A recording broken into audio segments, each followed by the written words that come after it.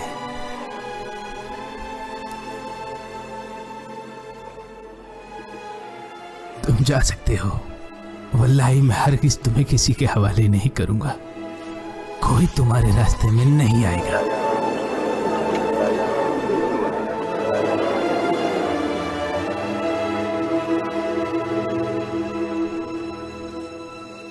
इसे बेवकूफी कहते हो या अम्र?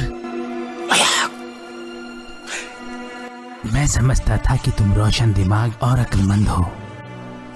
ला वल्लाही जिसने इंजील उतारी है, तुम्हारी अक्ल तो ठीक है मगर तुम जिद्दी हो। हमारी कौम के लोगों ने तुम्हें चुना है या अम्र। वल्लाही हम तुम्हारी अक्लमंदी, हाजिर जवाबी और मुनादरा करने की कैफियत से वाकिफ हैं।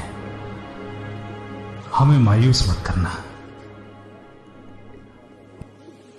मुझे एक और मौका दे अल मलिक, फिर आप जो फैसला लेना चाहें मुझे मंजूर होगा। क्या तुम नहीं मानोगे आम्र? जो कुछ भी तुम कहना चाहते थे तुमने आज क्यों नहीं कहा? मैं सिर्फ एक इंसान हूं। मुझे याद रहा कि वो मेरे रिश्तेदार हैं, इसलिए मैं उनकी तरफ झुक गया। फिर मैंने आपके चेहरे की तरफ देखा और पाया कि आप भी उनको तरजीह देते हैं। मुझे एहसास हुआ कि चाहे मैं कुछ भी कहूं आप नहीं मानेंगे। कल मुझे एक मौका और दें, फिर देखें मैं कैसे दूध का दूध और पानी का पानी करता हूं। मुझे समझ नहीं आया यह अम्र चाहता क्या है। उसने कल अपनी बात रखी और हमने अपनी। कल देखेंगे। ये लो अम्र, तुम्हारी बात मानकर हमने इनको वापस बुलाया है। अब बताओ आज तुम्हें क्या कहना है? अय्युहल मलिक, ये लोग ईसा अलैहिस्सलाम के बारे में कुछ अजीब कहते हैं। जरा इनसे पूछिए तो सही।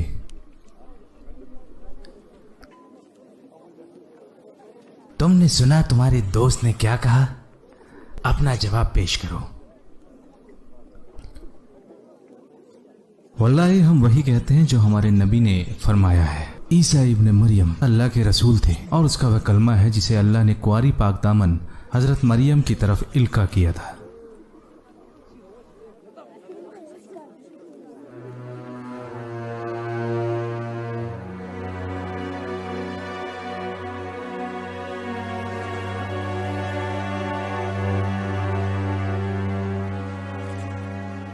वल्लाही तुमने जो कुछ भी कहा वो इस तिनके के बराबर भी ज्यादा ना थे।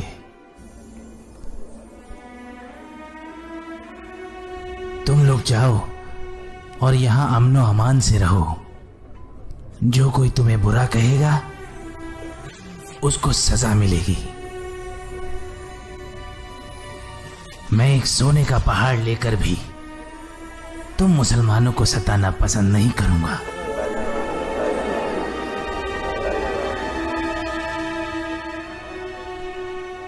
इनकी नजराने वापस कर दो, मुझे जरूरत नहीं है। जब खुदा ने मेरा मुल्क वापस किया था तो मुझसे कोई रिश्वत नहीं ली थी, इसलिए मैं तुमसे रिश्वत लेकर इन लोगों को हरगिज तुम्हारे हवाले नहीं करूंगा।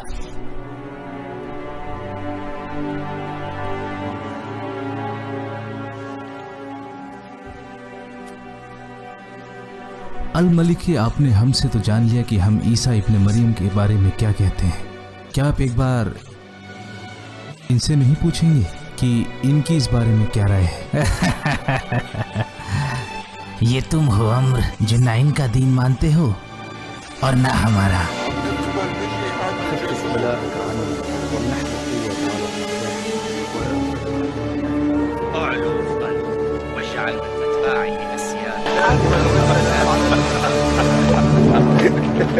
हंस लो, तुम भी मेरी मजाक बनाओ, क्योंकि तुमने वहाँ वो नहीं झेला जो मुझे वहाँ झेलना पड़ा। पता है लोग यहाँ क्या कहते थे? अम्र आते ही होंगे और वो उन लोगों को बंदी बना कर लाएंगे, और अम्र तो पानी में रहने वाली वेल मछली को भी अपने जाल में फंसाकर मक्का ला सकते हैं। क्या मैंने तुम्हें बताया नहीं था कि अक्लमंदी का मुजाहिरा वहाँ करो जहाँ इसकी जरूरत होती है। हमारे बड़े ठीक से बात समझ नहीं सके। जब उन्होंने मुझे इस काम का जिम्मा दिया तो वो भूल गए इस बात का एहतराम निजाशी करता है, जैसे ईसा इब्ने मरियम, जकरिया और याह्या, ये दोनों ही बुत परस्ती को नहीं मानते। तो भला बताओ मैं उनसे कैसे जीत सकता था? क्या जिस ऊंट की कुर्बानी मैंने तुम्हें दी थी वो काफी नहीं थी? तो जरूरत के वक्त तुम मेरे काम क्यों नहीं आए?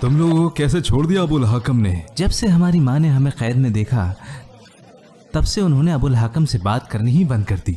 लेकिन आखिरकार उसे हमें छोड़ना ही पड़ा। अबुल हाकम किसी को भी भला बुरा कह सकता है, लेकिन वो अपनी माँ से प्यार करते हैं। इसके अलावा उन्हें पता है कि हम हबशा की हिजरत नहीं करेंगे, क्योंकि आजकल कोई भी मुहाजिर नहीं बन रहा। इसके लिए उन्होंने हमसे कस्में भी दिलवाई। तुम्हें देखकर बड़ी खुशी हुई। वहां देखो, दोनों बेटे आ रहे हैं सुहेल इब्ने अम्र के। जैसा सलूक अबू अल हाकम ने हमारे साथ किया, ठीक वैसा ही इनके अब्बा ने इन दोनों के साथ किया।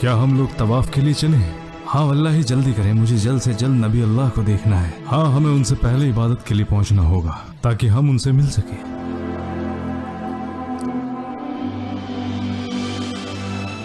अब आप लोग क्या करना चाहते हैं? इस बात को 7वां साल होने जा रहा है।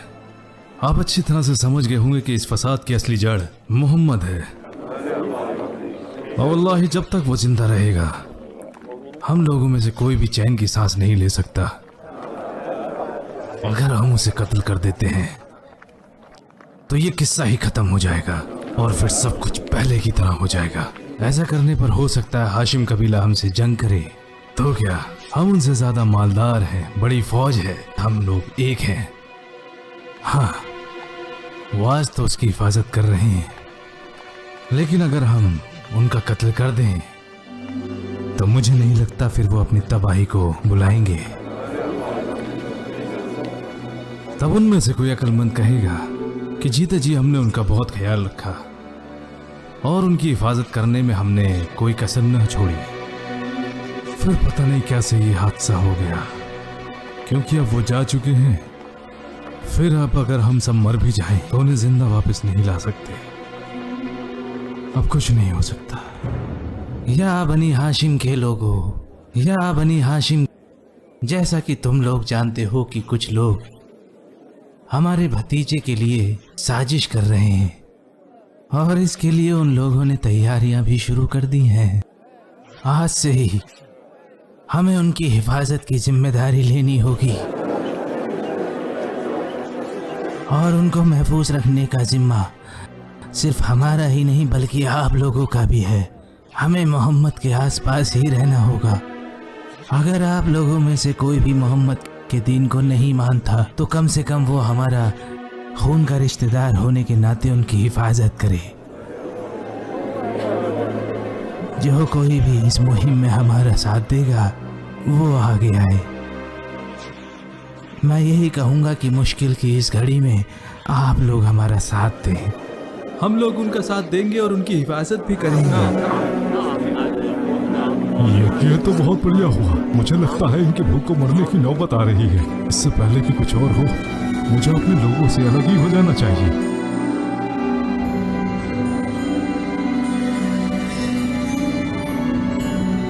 मैं उनके साथ नहीं हूं, ना ही मैं उन लोगों के साथ गया। मैं तुम्हारे साथ हूं। मैं मानता हूं अल्लाह तआला को। हमें आपकी ईमानदारी पसंद आई अबा मुआतिब। अगर वो भूख से मर भी रहे हो तो मैं उन्हें खजूर का टुकड़ा भी ना दूंगा।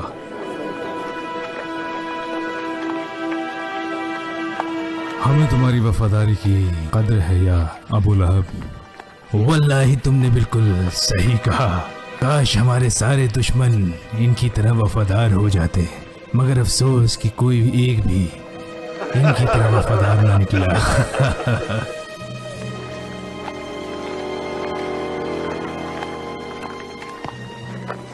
मैं हमेशा से तुम्हारा वफादार रहा। सही कहा ना?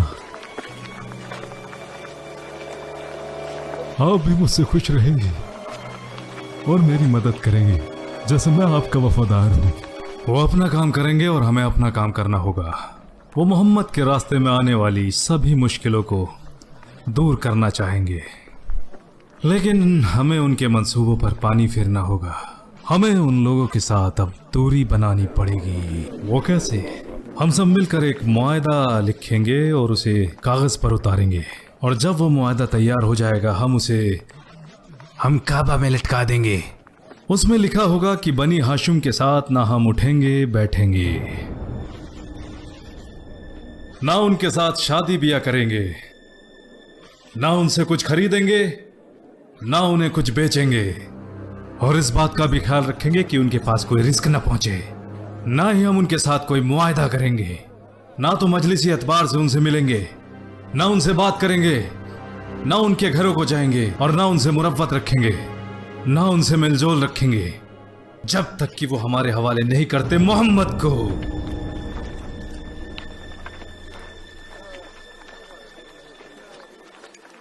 जब सब लोग सोने के लिए जाने लगे तब मोहम्मद को सोने के लिए बोलना। अगर कोई गलत नियत रखता है तो हमें उसका पता चल जाएगा। फिर अगर सब लोग सो जाएं तब उनके सोने की जगह बदल देना, यही ठीक रहेगा। जैसा आप कहें अबू तालिब, जैसा आप कहें। फिर काम के लिए खाना इकट्ठा करो और उसे सभी लोगों में बराबर तकसीम कर दो। ध्यान रखना कि कोई बच न जाए, और कमजोरों की मदद पहले करना। इन हालातों से हम कब निकल पाएंगे कुछ पता नहीं है। हमारे कुछ करीबी और मोहम्मद के सहाबा खाना इकट्ठा करने गए हैं। रसद हम तक ना पहुंचे इसके लिए कुरैशियों ने सख्त पहरा बिठा रखा है। कुरैशियों ने हमारे साथ बहुत बुरा सलूक किया है। रसूल अल्लाह कहते हैं रिश्तेदारों से नरमी बरतो, और ये लोग देखो क्या करते हैं। अगर रसूल अल्लाह ने लड़ने का हुक्म ना दिया होता तो मैं बताता, मगर तब तक हम सब्र करेंगे जब तक अल्लाह हमारे लिए आसानी नहीं करता।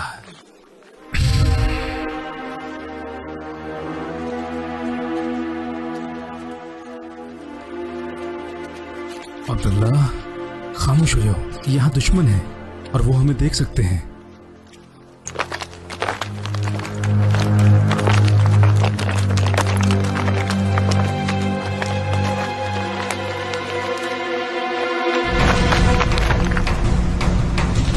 दूर हटो, दूर हटो। नहीं हटेंगे जब तक तुम नहीं बताते क्या करने आए हो। बताओ, तुम्हारी ये जुर्रत, मुझसे सवाल करने वाले तुम कौन होते हो? अगर तुमने हमारा रास्ता नहीं छोड़ा तो अंजाम भुगतना पड़ेगा। हट जाओ मेरे रास्ते से। हम नहीं हटेंगे उमर। पागल हो गए हो? अपनी मौत को दावत क्यों देना चाहते हो? अल्लाह के रसूल ने हमें लड़ने से मना किया है, लेकिन मुझे अपनी माल और दौलत और अपने बच्चे को बचाने के लिए तुमसे मुकाबला करना ही होगा। और अगर तुम फिर भी नहीं मानते तो आओ फिर, लेकिन बाद में इसका इल्जाम मुझ पर मत लगाना।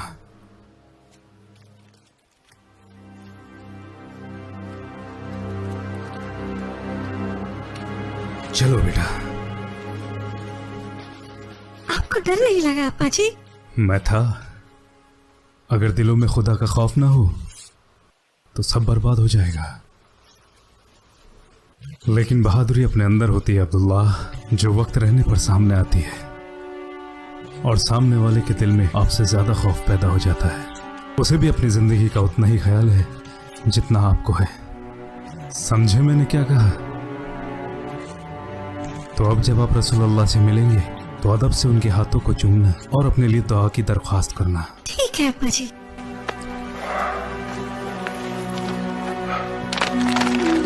अबा बकर,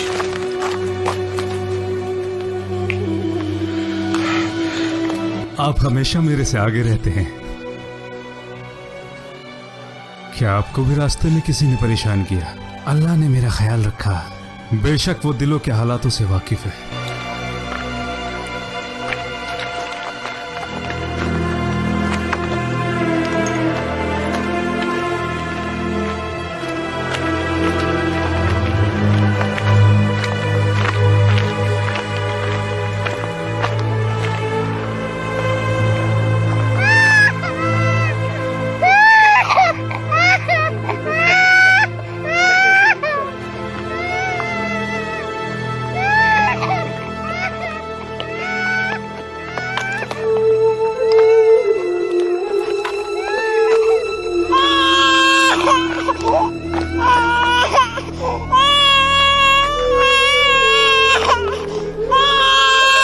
क्या आप अपने बच्चे को चुप नहीं करा सकती बहन? मेरा दूध सूख चुका है अबू तालिब। सब ठीक हो जाएगा इंशाअल्लाह। मैं भी 3 साल से इसी बात का इंतजार कर रही हूँ। अस्तगफिरुल्लाह।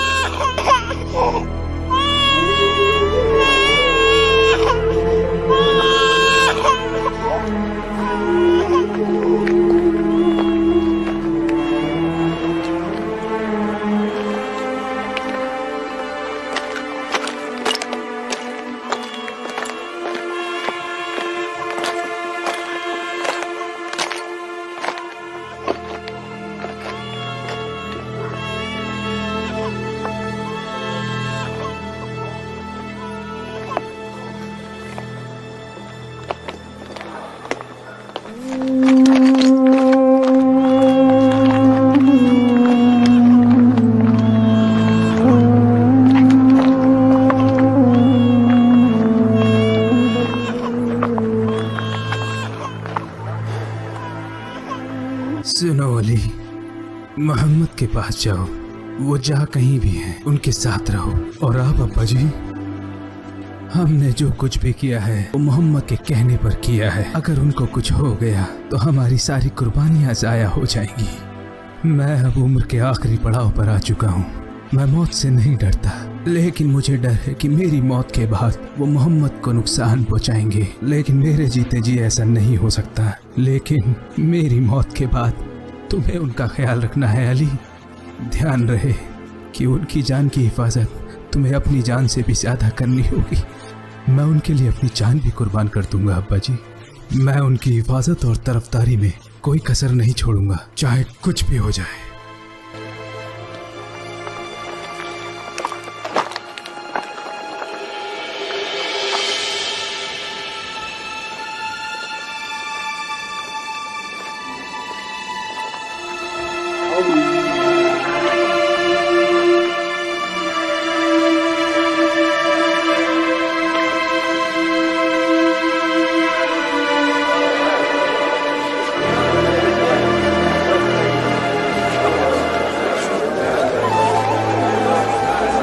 हे, पीछे हटो, पीछे हट जाओ।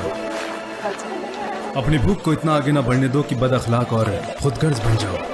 सभी को इसमें बराबर का हक मिलेगा इंशाअल्लाह।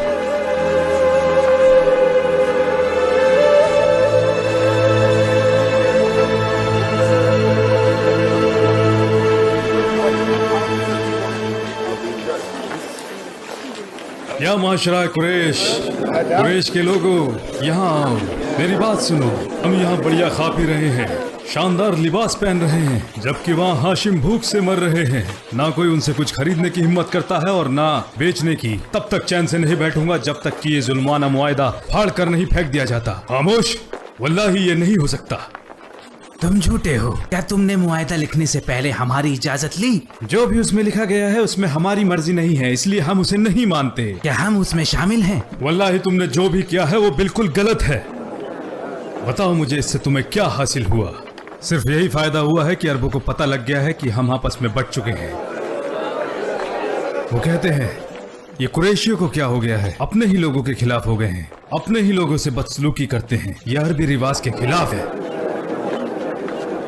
वो तो ये भी कहते हैं कि कैसे मोहम्मद और उनके साथी इन तमाम मुश्किलों को बर्दाश्त कर रहे हैं।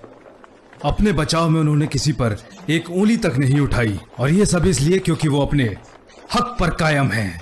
या फिर लोगों ने नबी की सोहबत में बेहतरीन अखलाक पेश किए हैं।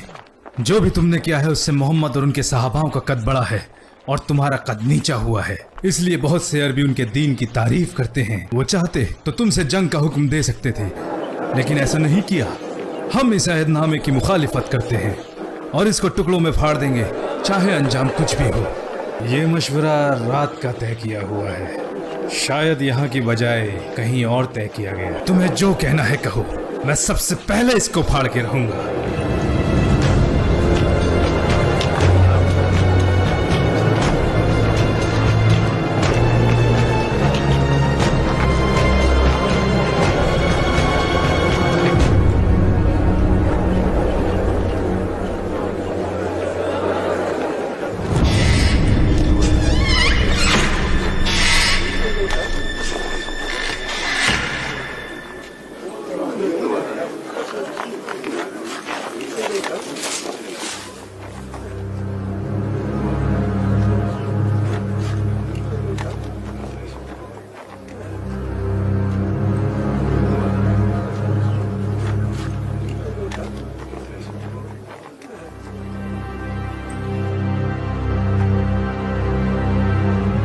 ये क्या हुआ?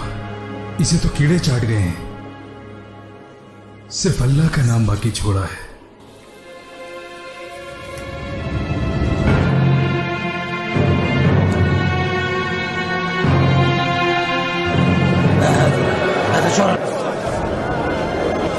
है लोगों, हम इस अहदनामे को यहीं खत्म करते हैं। अब हाशिमों का कोई बायकाट नहीं होगा। हम इस जालिमाना अहदनामे की तस्दीक नहीं करते।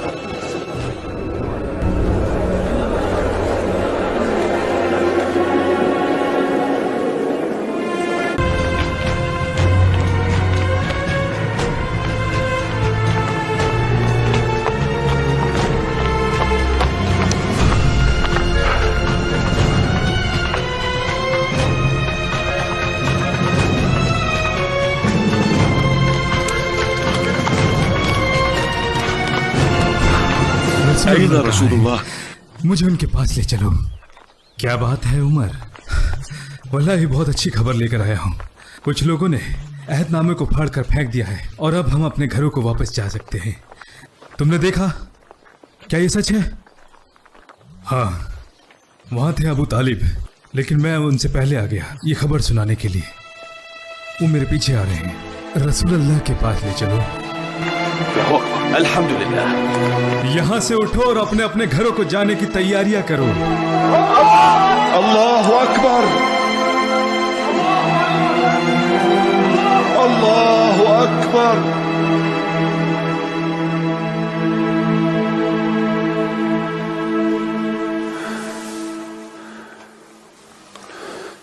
आप ठीक हो जाएंगे अब्बा जी, बिल्कुल ठीक हो जाएंगे।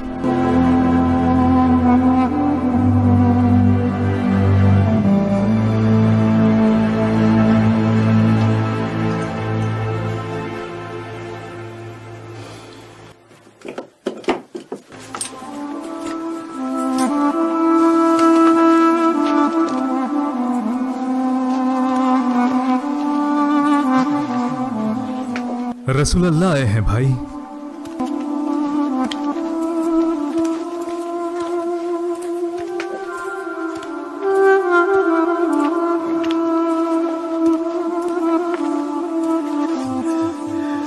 आपकी हिफाजत के लिए मैं जो कर सकता था मैंने किया। काश मेरी उम्र में थोड़ा और इजाफा हो जाता। इसलिए नहीं कि मुझे जिंदगी से प्यार है, इसलिए कि मैं आपके साथ रह सकूं। लेकिन मेरे वक्त आ गया है। ये मेरा बेटा अली है और आपके चचा हमजा और अब्बास, ये हमेशा आपके साथ रहेंगे। आपको कभी नहीं छोड़ेंगे। जब आप मेरे बेटे जाफर से मिले तो उन्हें मेरा सलाम कहना और उसको बताना कि वो भी वही करे जो मैंने अली और अकील के लिए कहा है।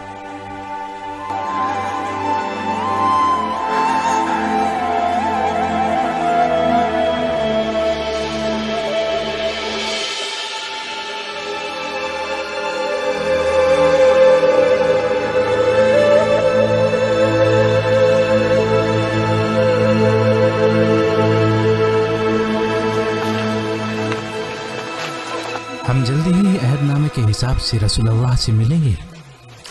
आपके सामने हमें एक ज़बान रहना होगा। जिस किसी को भी आपके दीन और ईमान पर शक है वो वापस जा सकता है, या फिर जैसा हमने तय किया है हम लोग उनसे मिलेंगे। आप आगे बढ़ो। हम यथरिब से इतनी दूर का रास्ता तय करके यहाँ सिर्फ इसीलिए आए हैं। अब जब हक का रास्ता हमें साफ दिखाई दे रहा है तो हम उससे भागेंगे नहीं।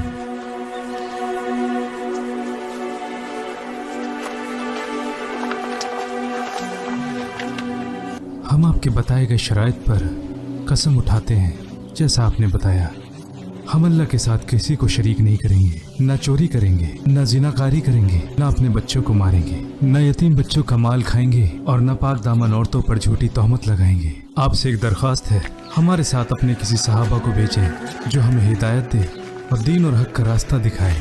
अगले साल इसी वक्त हम अपने साथ और लोगों को लेकर आएंगे ताकि उन लोगों के साथ मिलकर आपकी बताई शरायत पर हम फिर से अहद करें। या रसूलुल्लाह, अपना हाथ आगे बढ़ाएं ताकि हम बैत ले सकें।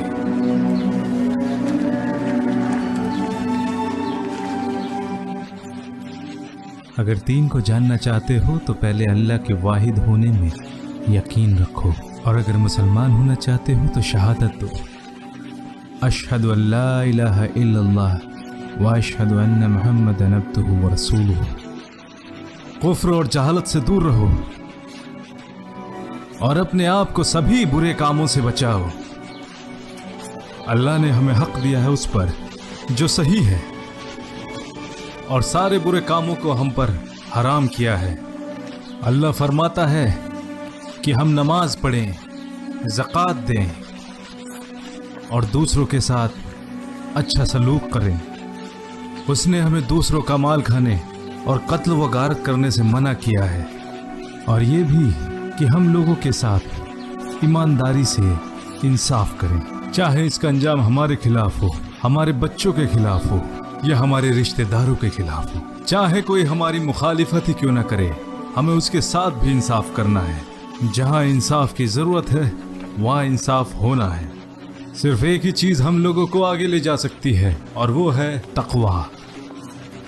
इस्लाम सिखाता है कि हम अपने रिश्तेदारों से नरमी से पेश आएं और सुनी सुनाई बातों पर यकीन ना करें। जितना प्यार हम अपने आप से करते हैं उतना ही प्यार हमें अपने भाइयों से भी करना होगा। अल्लाह के फजलो करम से जिसने हमें एक बनाकर भेजा है, इसीलिए हमें एक दूसरे का हमेशा साथ देना है।